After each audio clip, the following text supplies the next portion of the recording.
Good morning students. आज हम लोग केमिस्ट्री में चेंजेस अराउंड अस के बारे में स्टडी करेंगे। सबसे पहले हम लोग ये जानेंगे कि चेंज क्या होता है।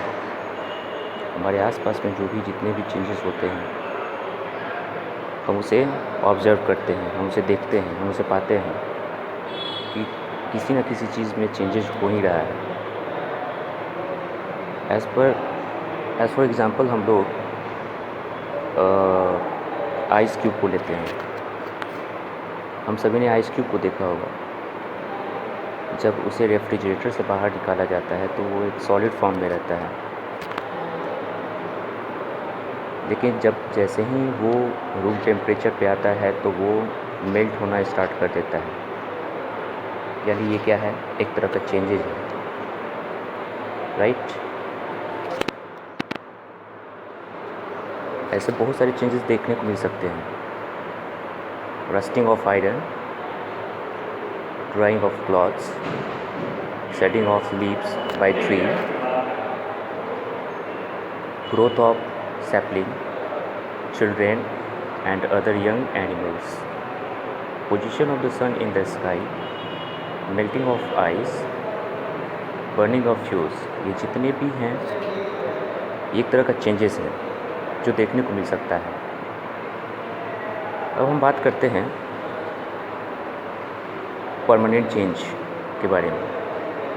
परमानेंट चेंज क्या होता है? फिर परमानेंट चेंज जो होता है वो हमेशा के लिए होता है। एक बार अगर जिसमें चेंज हो गया वो फिर एज यूजुअल अपने ओरिजिनल फॉर्म में नहीं आ सकता, उसे हम लोग परमानेंट चेंज कहते हैं। ठीक है, जैसे कि अगर हम लोग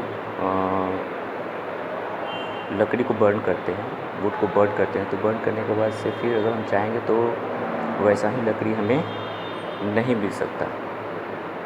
तो ये हमारा क्या है, परमानेंट चेंज है। एक होता है टेम्पररी चेंज। टेम्पररी चेंज का मतलब होता है कम समय के लिए, यानी चेंज होगा लेकिन फिर वो एज यूजुअल अपने ओरिजिनल फॉर्म में चलाएगा, तो उसे हम लोग कहते हैं टेम्पररी चेंज। परमानेंट चेंज जो होता है ये इरिवर्सिबल होता है, जबकि टेम्पररी चेंज जो होता है वो रिवर्सिबल, यानी वो फिर रिवर्स कर सकता है, फिर वो अपने बैक ओरिजिनल फॉर्म में आ सकता है। लेकिन टेम्पररी जो परमानेंट जो होता है वो एक बार चेंज अगर हो गया तो फिर उसे हम लोग वापस उसी फॉर्म में नहीं ला सकते। एक होता है बेनिफिशियल चेंज।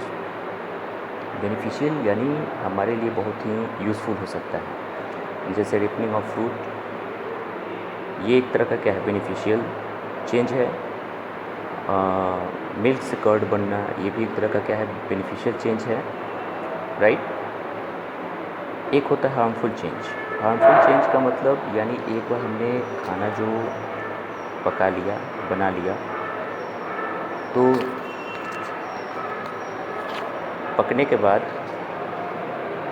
वो अगर उसे हम लोग छोड़ देते हैं कुछ समय के लिए तो वो क्या होता है कि वो उससे बैड स्मेल आना स्टार्ट कर देता है, ठीक है, और वो ख़राब हो जाता है। इसलिए हमें उसे गिवन पीरियड ऑफ टाइम में उसे हम लोग को कंज्यूम करना होता है। तो जो हम लोग का जो फूड है वो स्पॉइल हो गया, दैट मीन्स क्या है, ये हार्मफुल चेंज हुआ, राइट। तो ये हम लोग का permanent change, temporary change, beneficial और हार्मफुल चेंज है, राइट। अब हम लोग कॉजेज़ जानेंगे, चेंज का कारण क्या है। तो मान के चलिए कि अगर हम लोग बात करते हैं आइस क्यूब का, तो आइस क्यूब जो होता है वो सॉलिड फॉर्म में होता है, लिक्विड फॉर्म में कैसे फिर कन्वर्ट हो जाता है, तो इसका मेन कारण है टेम्परेचर। टेम्परेचर अगर डिक्रीज कर रहा है, यानी इसे अगर रेफ्रिजरेटर में हमने रख दिया तो टेम्परेचर हमारा 0 डिग्री से बिलो चला जाता है, जिसके कारण वो क्या होता है, जो लिक्विड हमने रखा था रेफ्रिजरेटर के अंदर वो सॉलिड फॉर्म में चला आता है। जबकि इसे जब हम लोग फिर अगेन रेफ्रिजरेटर से बाहर निकाल कर रखते हैं तो फिर ये क्या होता है, अगेन वो लिक्विड फॉर्म में बनना स्टार्ट कर देता है, यानी ड्यू टू टेम्परेचर। टेम्परेचर के फ्लक्चुएशन के कारण ये सॉलिड और या फिर लिक्विड फॉर्म में चेंज हो जाता है। तो कॉज है ये चेंज होने का, टेम्परेचर जो है इसका कारण बनता है, राइट। उसके बाद हम लोग बात करते हैं रिवर्सिबल चेंज। रिवर्सिबल चेंज क्या होता है? तो रिवर्सिबल चेंज जो होता है जो वापस उसी फॉर्म में चला है, उसको हम लोग रिवर्सिबल चेंज कहते हैं। यानी ये आइस है, आइस को अगर हम लोग रूम टेम्परेचर पे या उसे एक्स्ट्रा हम लोग टेम्परेचर दे के उसको हम लोग मेल्ट करते हैं तो ये क्या है, फिर अगेन वो लिक्विड फॉर्म में बनेगा। फिर इसे हम लोग रेफ्रिजरेटर के फ्रीजर में डाल देते हैं तो वो क्या होता है, फिर अगेन वो आइस क्यूब में कन्वर्ट हो जाता है।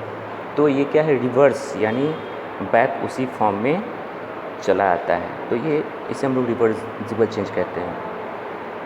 एक और एग्जांपल लेते हैं, रबर बैंड। रबर बैंड को हम लोग क्या करते हैं, स्ट्रेच करते हैं, फैलाते हैं। तो फैलाने के बाद से जब उसको छोड़ देते हैं तो क्या होता है, फिर ओरिजिनल शेप में चला आता है। फिर उसे हम लोग स्ट्रेच करते हैं तो फिर वो स्ट्रेच हो जाता है। फिर उसे छोड़ते हैं तो क्या होता है, वो फिर कॉन्स्ट्रिक्ट कर जाता है। तो ये क्या है, आपका रिवर्सिबल चेंज है। ऐसे बहुत सारे एग्जांपल मिल सकते हैं रिवर्सिबल चेंज का। यहाँ देख सकते हैं, आइस को हीट करते हैं तो फिर ये वाटर बनता है। फिर वाटर को हम लोग कूल करते हैं तो ये सॉलिड आइस क्यूब में कन्वर्ट हो जाता है। यहाँ पे एक और एक्टिविटी दिया हुआ है। यहाँ पे एक गर्ल बलून को ब्लो करती है, फुलाती है। तो इसके पहले वो बलून जो होता है एक छोटे से साइज़ में होता है। जब उसे एयर फिल किया जाता है तो क्या होता है, थोड़ा बड़ा हो जाता है। फिर उसे उसमें का हवा निकाल दिया जाता है तो वो अपने ओरिजिनल शेप में चला आता है। दैट मीन्स ये रिवर्सिबल चेंज है। यहाँ कागज़ का बना हुआ एक प्लेन, एरोप्लेन, जब इसे फिर हम लोग क्या करते हैं, कागज़ से ही ये बना हुआ है। फिर इसे कागज़ को हम लोग फोल्ड करके बनाते हैं। कागज़ को फिर हम लोग ओपन करते हैं तो फिर ये क्या होता है, एक पेपर का ये शीट बन जाता है। फिर इसे हम लोग फोल्ड करते हैं तो ये एयरप्लेन का शेप में चला आता है। यहाँ पे आप देख सकते हो आटे का बना हुआ ये रोटी है। फिर इसे हम लोग क्या करते हैं,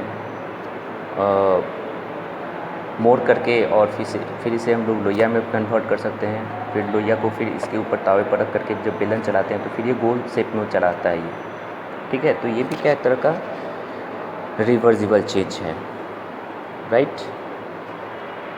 उसके बाद रिवर्सिबल चेंज में हम लोग रिवर्सिबल का कुछ कंक्लूज़न पढ़ेंगे। इसमें क्या होता है, रिवर्सिबल चेंज में no new substance is form, इसमें किसी भी प्रकार के नया सब्सटेंस नहीं बनता है।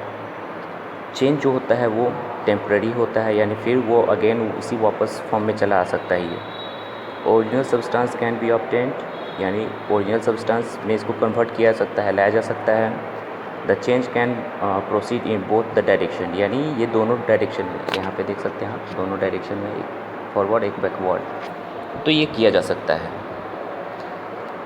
स्टूडेंट्स, तो आज के लिए बस इतना ही। अगले क्लास में हम लोग रिवर्सिबल चेंज के बारे में स्टडी करेंगे। Thank you, have a nice day.